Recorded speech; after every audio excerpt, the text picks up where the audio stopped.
Olá pessoas, este é mais um vídeo meu aqui na internet, hoje dando prosseguimento àquela série que há muito tempo não fazia, né, que tecnicamente era para ser uma vez por semana, né, Antes de tocar no assunto propriamente dito, lembrando que temos as camisetas da Doppel Store, essa daqui é com o bom velhinho, Charles Darwin, e a galera gostou pra caramba das últimas estampas, né, que eu mostrei no último vídeo, tanto aquelas do Senhor dos Anéis, quanto a estampa da evolução das baleias, né, que foi aquela que eu acabei usando até como temática para fazer o vídeo, que é a primeira estampa oficialmente da lojinha do Pirula, vai, digamos assim, lá na Doppel Store. Então, se vocês quiserem, aqui embaixo tem o link para compra com desconto. Não só o link para compra das camisetas, como também das minhas apresentações. Para quem não sabe, em BH eu estarei agora no dia 16, domingo, tá? Ou seja, sei lá, eu acho que esse vídeo aqui deve sair ou na sexta ou no sábado. Então, no dia seguinte eu vou estar em BH, ainda dá tempo de comprar, tá aqui embaixo se vocês quiserem ir. E no dia 6 de outubro eu estarei no Teatro Gazeta, aqui mesmo na cidade de São Paulo,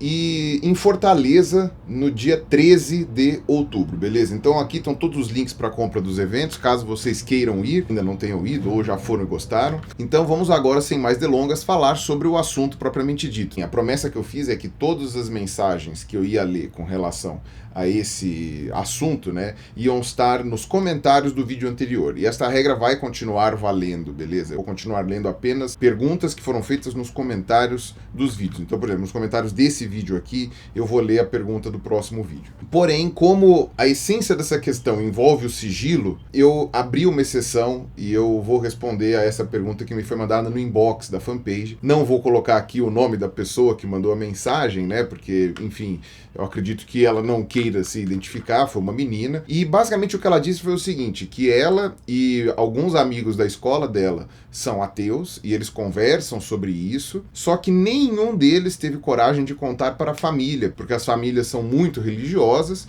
e provavelmente não aceitariam isso ou não entenderiam. Então, isso é um assunto bastante delicado, isso é um assunto que eu acredito que, enfim, todos os ateus já tenham enfrentado, e isso é algo que eu acho que vale a pena falar um pouquinho, conversar um pouquinho com vocês, que talvez eu possa até ajudar a outros ateus que estejam aí com dificuldade de sair do armário, vai, digamos assim, até ajudar talvez algum pai ou alguma mãe que esteja me ouvindo aqui, que não seja ateu, e que talvez tenha dificuldade de aceitar isso na sua própria família. Ainda que eu acho que se você for uma pessoa que tem dificuldade de aceitar o ateísmo na sua família, provavelmente você não está aqui vendo o meu canal. Mas, enfim, uma coisa é a pessoa ficar surpresa, em choque, né, a sua família, por exemplo, você vai falar para sua mãe, para seu pai, para seu avô, eles ficarem surpresos, em choque, mas não gerar maiores consequências do que isso. Isso se tornar uma coisa de menor relevância, enfim, as pessoas não se importarem muito. Isso é mais difícil em famílias que tenham um teor religioso muito fechado, certo? Aquelas famílias em que as pessoas têm religião, mas não é uma religião muito fechadinha, ou mais ainda, quando o pai e a mãe, ou alguma outra pessoa próxima da família, possui uma religião diferente. Então, por exemplo, uma família de maioria católica, mas que tem, sei lá, alguém casou com um judeu, ou que tem um espírita, sabe? Alguma coisa assim que acaba gerando uma tolerância maior, né? Porque não vai ser a religião que vai ser o diferencial ali para aquela família, caso contrário já teria brigado muito tempo atrás. Nesses casos dessas famílias, geralmente esse choque é menor e mais rápido. O máximo que você vai ouvir vão ser umas piadinhas depois de um tempo, vai ser as pessoas ficarem um pouco incomodadas de vez em quando com a sua presença, no máximo elas vão cortar assuntos religiosos de quando você estiver perto, o que, se eu conheço a maioria dos ateus, vai ser bom. No caso dessa menina que veio me procurar e esses outros colegas, né, dela, as famílias são muito religiosas, são famílias, acredito eu, né, que de vertente cristã, né, então ou evangélicos ou católicos muito praticantes, que é uma coisa que aqui no Brasil tá meio que em desuso, católico praticante, mas existe ainda. E evangélicos que meio que, por enquanto, agora estão surgindo as gerações de evangélico não praticante, mas a maioria dos evangélicos ainda tem aquele hábito de ir no culto toda semana, mais de uma vez por semana, dar o dízimo, seguir todos os ritos da doutrina e etc, né, de cada uma das igrejas que são muito diferentes, né. E tem um motivo também para elas serem mais praticantes, né? Que aí eu vou abordar ele aqui, mas depois eu vou voltar nele para o final do assunto.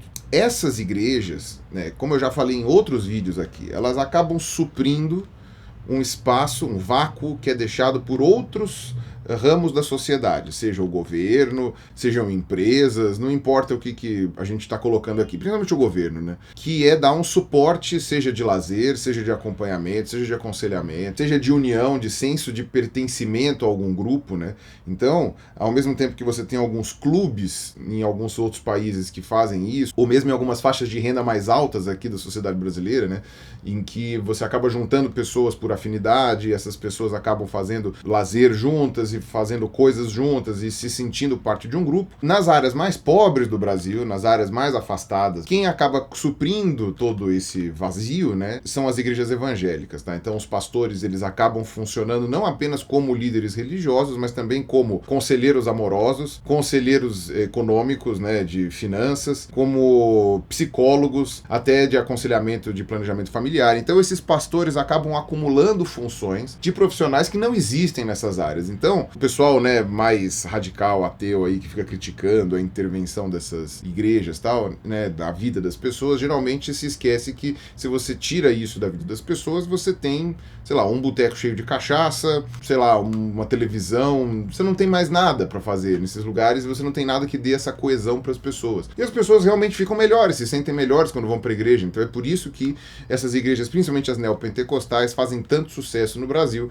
e em outros países que têm características parecidas com a do Brasil. Essas famílias, justamente por elas terem esse vínculo tão forte com a igreja, que acaba perpassando por todos os aspectos da vida, é um ambiente que preenche a vida das pessoas de uma forma que antes das igrejas isso não acontecia. Ou era preenchido com coisa ruim, como eu falei, sei lá, ou com tráfico de drogas, ou com cachaça, né, ficar no bar enchendo a cara. Então, geralmente, quando eu recebo esses relatos de pessoas que se descobrem ateias, e como eu já falei em vários vídeos, o ateísmo não é uma escolha pura e simplesmente, né, não é uma escolha tão simples assim, ainda que você queira considerar ele como uma escolha, é mais uma conclusão, né? Você não pode simplesmente forçar uma pessoa a acreditar naquilo que ela não consegue acreditar. Isso foi tentado por todos os lados na história da humanidade, né? Teve governos que tentaram impor religiões, teve governos que tentaram abolir religiões na história do mundo, e geralmente você não consegue fazer isso num passe de mágica, né, na cabeça das pessoas, tipo, puf. Então, quando uma pessoa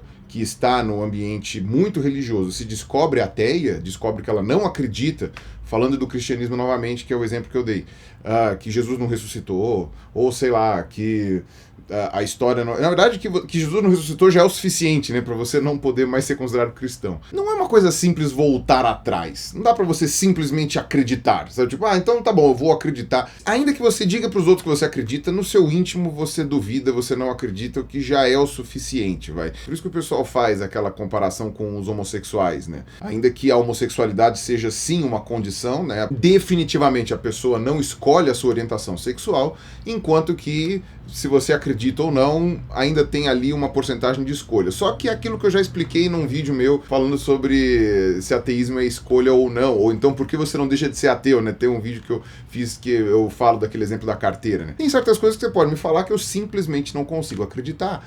E isso não é uma escolha minha, simplesmente não consigo acreditar. Para você conseguir me fazer acreditar em certas coisas, você tem que me dar evidências melhores, ou você vai ter que me convencer por outros métodos que não os métodos que já tentaram me convencer. Uma pessoa que está no seio de uma família religiosa e que de repente se descobre não religiosa, ou se descobre acreditando em outra religião, não precisa necessariamente ser ateia, ela acabou de achar uma sarna que ela não estava procurando, porque ela poderia continuar acreditando e seria muito mais fácil para a vida dela. Mas muitas pessoas, inclusive a menina que me fez esse questionamento, né, no Facebook, eles vão nos cultos, eles são obrigados a ir na igreja, eles são obrigados a participar, né, são obrigados a dizer para os outros que acreditam. Eu lembro que tinha uma época que eu ainda praticava o catolicismo, né, e eu já não acreditava muito no catolicismo quando eu era adolescente, que eu ia e comungava, sabe? Eu ia lá, o padre dava a hóstia, dava o vinho e tal, enfim, eu ia lá e pensava que estava rezando, né? Quando na verdade eu estava refletindo comigo mesmo. Eu lembro quando faleceu uma conhecida minha e os meus amigos foram na missa de sétimo dia e houve uma comunhão naquela missa, né? E aí as pessoas foram lá pra fila e esse meu amigo que tinha feito a primeira comunhão comigo chegou pra mim e falou assim: vamos lá, vamos lá. Eu disse assim: não, vai lá, eu não tô a fim de ir. Ele ficou meio... Como assim você não vai? Não, eu não quero. Eu já tinha me entendido ateu como pessoa, mas ainda não tinha externalizado isso para todo mundo. Porém, eu me senti hipócrita, né, comendo uma hóstia, e aquilo não significando nada para mim. Né? Na minha cabeça, naquele momento, eu achei até desrespeitoso com a liturgia, né, da comunhão, eu não acreditando, comer a hóstia. As pessoas ali estão fazendo aquilo porque elas acreditam, né? É até uma falta de respeito, né? Vai parecer que eu estou fingindo, né? Na verdade, eu estaria efetivamente fingindo se eu tivesse ido lá pra comungar junto com o meu amigo. Então, me descobri dessa forma e eu me sentia... Claro que eu entro em igreja, entro em várias. Até porque eu acho o ambiente católico bonito, né? As igrejas geralmente são bonitas, são agradáveis de entrar. Eu entendo que muitas pessoas que se descobrem ateias não querem mais participar dessas liturgias, porque algumas não são meramente você sentar na igreja e ficar olhando pro teto. Algumas são ativas, né? Você precisa ir lá cantar, fazer parte do coral, ou fazer os trabalhos de pregação em áreas da cidade, participar de aconselhamentos, pedir o aval do pastor para certas coisas, né? Porque a família espera que você faça isso. Para uma pessoa que não acredita, é mais do que uma encheção de saco. É uma agressão psicológica, porque a pessoa não acredita e ela não quer ter que se submeter a esse tipo de coisa, ao mesmo tempo que, sei lá, ela se sente mal por fazer uma coisa que ela não acredita. Não pensem que não existe esse pensamento de que eu estou faltando ao respeito com aqueles que realmente acreditam, porque você está fingindo. Pessoas que fingem são chamadas de falsas, e não tem nada pior do que você ser obrigado a ser falso, contra a sua vontade. Então, isso é uma coisa que é eticamente, moralmente, né, e psicologicamente muito doloroso para as pessoas, tá? Não é igual sofrer preconceito, não é igual toda uma gama de coisas piores, né, de dores psicológicas que você pode sentir. Mas é algo que a longo prazo pode te exaurir, né? Pode te deixar de saco cheio, né? E é por isso que muitos ateus, principalmente no começo, né, da primavera ateia, digamos assim, lá em 2007, 2008, foram muito agressivos, né, na abordagem com relação às religiões, porque eles estavam se libertando de anos e anos e anos aguentando aquele monte de coisa que para eles era uma bobagem. Do mesmo jeito que eu fiz aquela analogia da mola, né? Então, tipo, a mola, quando ela solta, ela não volta para a posição inicial, ela extrapola, né? O que não justifica a extrapolação, tá? Só explica, mas não justifica. Aquele meu vídeo da ideia da mola, muita gente entendeu como se fosse uma justificativa, né? E, na verdade, eu não estava justificando, eu estava dizendo que isso iria acontecer, mas aquilo deve ser contido, porque aquilo é contraproducente, de fato, né? Gera antimilitância, é o efeito backfire, né? Então, com certeza, boa parte da militância bastante religiosa que a gente tem hoje na sociedade é culpa da agressividade, né, ou mesmo da intensividade desse movimento ateu de 10 anos atrás, né, que era um movimento de tão poucas pessoas, né, mas fizeram tanto barulho e aí não tem jeito. Os ateus estão em desvantagem numérica meio que em qualquer população humana que eles forem. E qual é o problema que é pior ainda para essas pessoas, né, como essa menina que vem entrar em contato comigo, de querer falar com os pais? Porque a igreja permeia toda a vida da família. Você sair da igreja nesse sentido implica em você sair do seu círculo social. No caso, ela ainda tem a sorte de ter esses colegas que são ateus também, mas não se sabe se eles vão continuar juntos, se todo mundo sair do armário, vocês vão fugir pra uma ilha, vocês vão fugir, todo mundo vai virar mochileiro, vai pra outra cidade. Não é uma coisa tão fácil assim. Às vezes não tem muito pra onde fugir, né? Você tem aquele núcleo de pessoas, aquelas pessoas todas fazem parte daquela comunidade, daquela igreja. Se você não participa daquilo lá, você é um para da sociedade, você não participa de absolutamente nada, você não se coloca em lugar nenhum, você não tem uma associação de ateus em cada cidade. Aquele próprio documentário do Dawkins, né, que segundo ele recebeu um título muito infeliz que ele não queria que recebesse, né, que é The Root of All Evil, né, em que ele fala sobre religião e tal.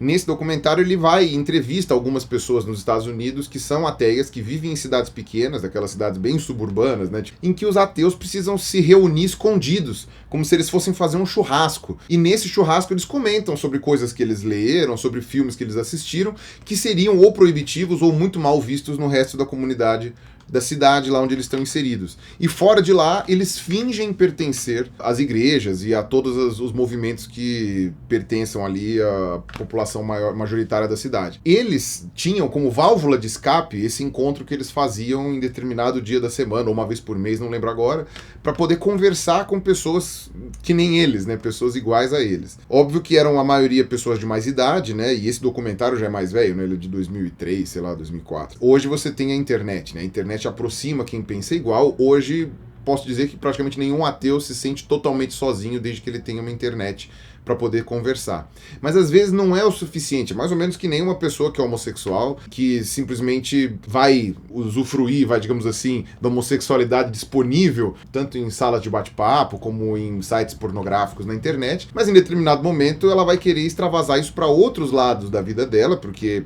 ela está se contendo, né? Ela está se segurando, isso não vai gerar felicidade para ela, então não vai ser suficiente só essas válvulas de escape. Então, provavelmente, para essa menina ter vindo conversar comigo, só esses amigos de escola dela não são suficientes para eles se sentirem à vontade como ateus. E o meu canal também não, e o canal de outros ateus, ou a comunidade de outros ateus também não. Provavelmente queria poder contar com o apoio e com o suporte do resto da família dela, que são as pessoas que tecnicamente deveriam amá-la, independente do tipo de crença ou da orientação sexual ou de qualquer outro tipo de coisa que seja diferente, desde que não esteja prejudicando ninguém. O problema é quando chega na parte mais drástica, né? Quando rola expulsão de casa, quando rola...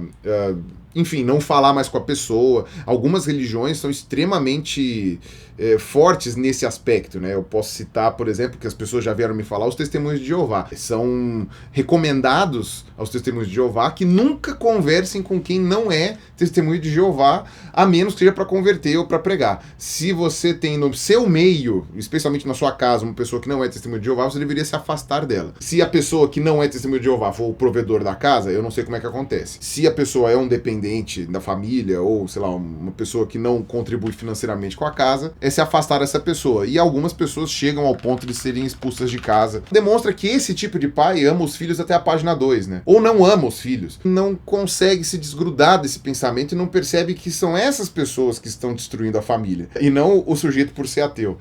Quem está destruindo a família é quem não aceita mais o filho e esquece todo o amor e todo o sentimento com relação a ele só porque ele não tem a capacidade de acreditar na mesma coisa que você. Eu lembro que uma vez eu conversei com uma amiga minha presbiteriana e ela se incomodava muito com os amigos. Eu não era o único amigo ateu dela, né? Mas ela tinha amigos, inclusive, de outras vertentes religiosas. Os presbiterianos têm um pensamento diferente, eles são calvinistas. Então, eu poderia ser salvo, né, dentro do pensamento calvinista se isso estivesse predestinado para mim, mesmo eu sendo ateu. Mas ela se incomodava profundamente com a possibilidade de não encontrar os entes queridos dela, as pessoas que ela amava, do outro lado, né, quando ela morresse. E eu falava para ela, às vezes, nem as pessoas que estão efetivamente na sua igreja ou que acreditam no que você acredita vão pro céu, se você for levar tudo isso como verdade, né? Não é uma cláusula pétrea de que porque você vai na igreja todo domingo, de que porque você cumpre todas as regrinhas sociais ali que a igreja manda, você vai pro céu, né? Pelo menos o que eu entenderia de um metafísico, caso ele exista, né? O que eu acho que muito provavelmente não existe, que existe sinceridade nisso, né? Essa pessoa que age com hipocrisia, ou que vai na igreja e fala mal dos outros pelas costas,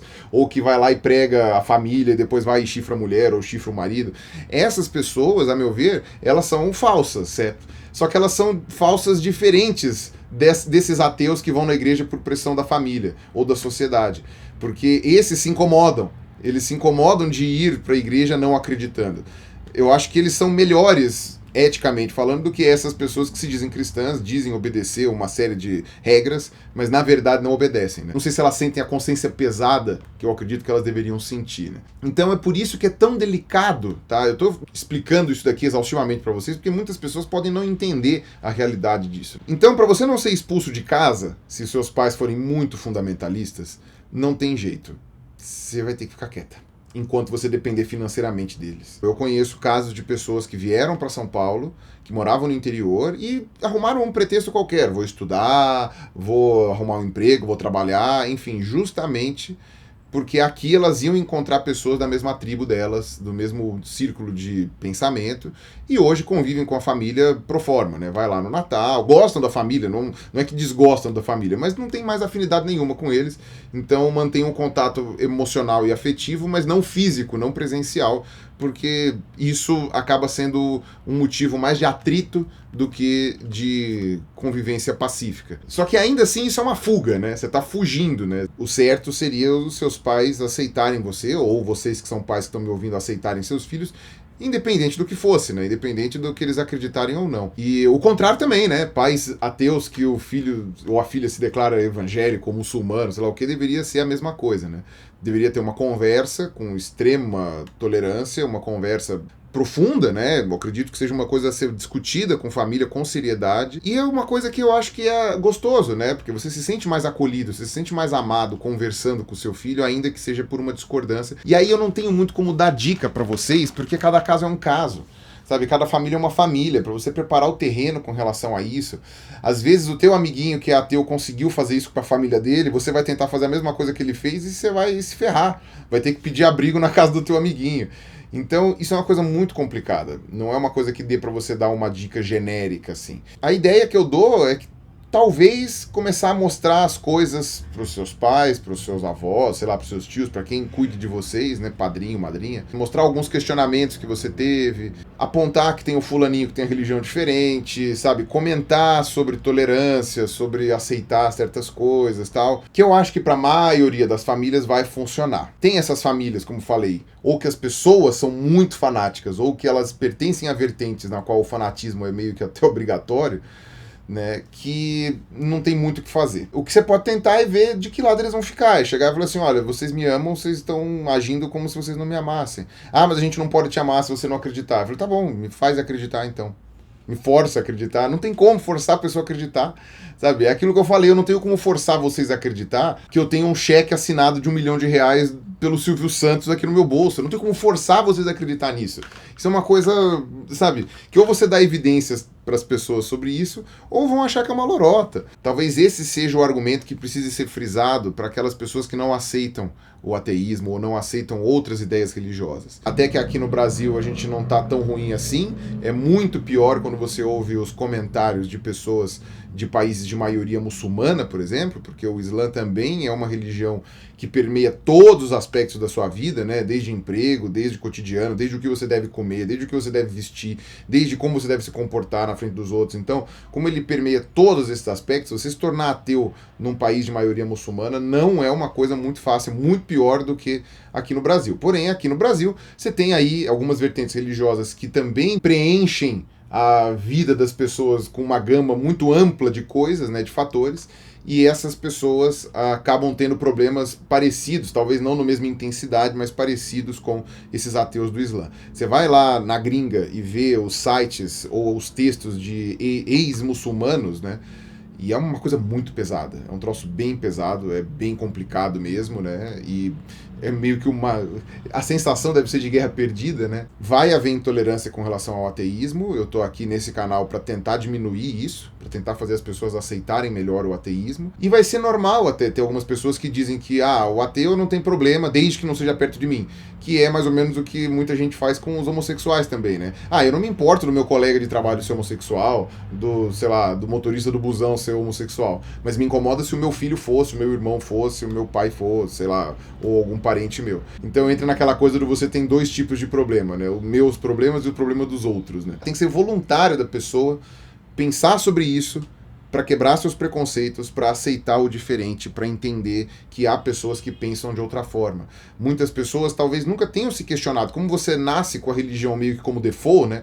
A sua família geralmente é religiosa, né? Quase todas as famílias no Brasil são religiosas, então você é criado num ambiente religioso. Pode ser que muitas dessas pessoas da sua família nunca tenham se questionado mesmo sobre a religião, então por isso mesmo que eles não aceitam o ateísmo ou um ateu, etc. Às vezes nunca ouviram falar, né, de ateísmo, ou ouviram falar de uma maneira muito negativa sobre o ateísmo, né, falando, não, o ateu é uma pessoa malvada, maligna, satanista, que louva o diabo, sabe, esse tipo de coisa, né, então você tem muito preconceito envolvendo isso. Eu até cheguei a comentar uma vez, acho que em um vídeo, né, que isso lembra muito o preconceito que a gente tem aqui no Brasil com argentinos, né, tem muita gente no Brasil que detesta argentinos por uma série de razões de propaganda, de futebol e tal, e nunca viu um argentino na vida, e fala que argentino não presta. É muito parecido, né, por exemplo, numa cidade pequena, numa comunidade que todo mundo segue o mesmo tipo de vertente religiosa. Talvez essas pessoas nunca tenham visto um ateu, ou nunca tenham encontrado um ateu, então só na propaganda, no bombardeio. O ateu louva o diabo, tem uma estátua do Bafomé em casa,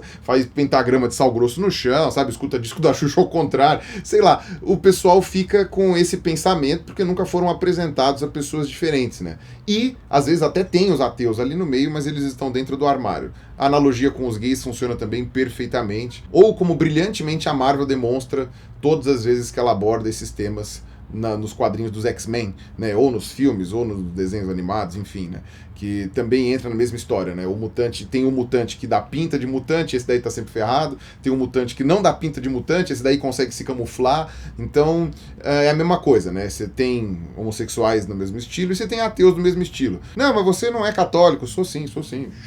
A minha dica não é muito útil, né, para você e para os seus colegas, tá? Desculpa aí, eu não vou falar teu nome como eu disse. Se a sua família for absurdamente intolerante, não tiver nada para ser feito, se você for tatear de todos os jeitos e você vê que não tem uma pedra firme ali para você pisar para conseguir abordar a sua família e tal, você vai ter que aceitar que em determinado momento você vai ter que se afastar deles e eles não vão te aceitar. Então, ou você vai esconder o seu ateísmo até eles morrerem, talvez, ou você vai ter que, assim que conseguir a independência financeira, se afastar. Nesse meio tempo, você pode contar comigo, ou com qualquer outro dos canais aqui que abordam isso, ou com fóruns na internet. Você vai encontrar muito ateu babaca, tá? Eu tô suspeitando que inclusive é a maioria. Eu vi nesses meus anos de internet de muitos ateus que foram com muita sede ao pote com relação a amizades novas, porque eles falavam, nossa, que bom, agora eu saí do armário, agora eu sou ateu, então agora eu quero ser amigo dos ateus e eu quero ter um monte de amizade que pense igual a mim, e a pessoa vai com muita sede ao pote, a pessoa vai com muita força, e às vezes dá ruim, né? Porque as coisas que são feitas com muita intensidade geralmente envolvem pouca reflexão, né? E você acha que porque a pessoa é ateia, então ela é super legal e ela é super 10 e ela é, nossa, é tudo igual a mim. E não é, não. Você só tem um ponto em comum, o resto às vezes pode ser completamente diferente. Vá com pouca sede ao pote. Eu sei que no começo é normal você ter uma certa empolgação, especialmente quando você consegue estar num ambiente em que finalmente você está livre, né? Você se sente livre, você tem liberdade de ser quem você é mesmo. E quem sabe no futuro, né, os seus filhos e os seus netos não tenham que passar por esses problemas de intolerância que vocês passaram ou estão passando com relação ou à religião, orientação sexual, ou sei lá, qualquer outra característica ou posicionamento mesmo que vocês tenham, tá, de diferente da sua família. Beleza? Então é isso aí. Muito obrigado. Espero ter ajudado aqui, né? Um abraço. Até a próxima aí. Falou.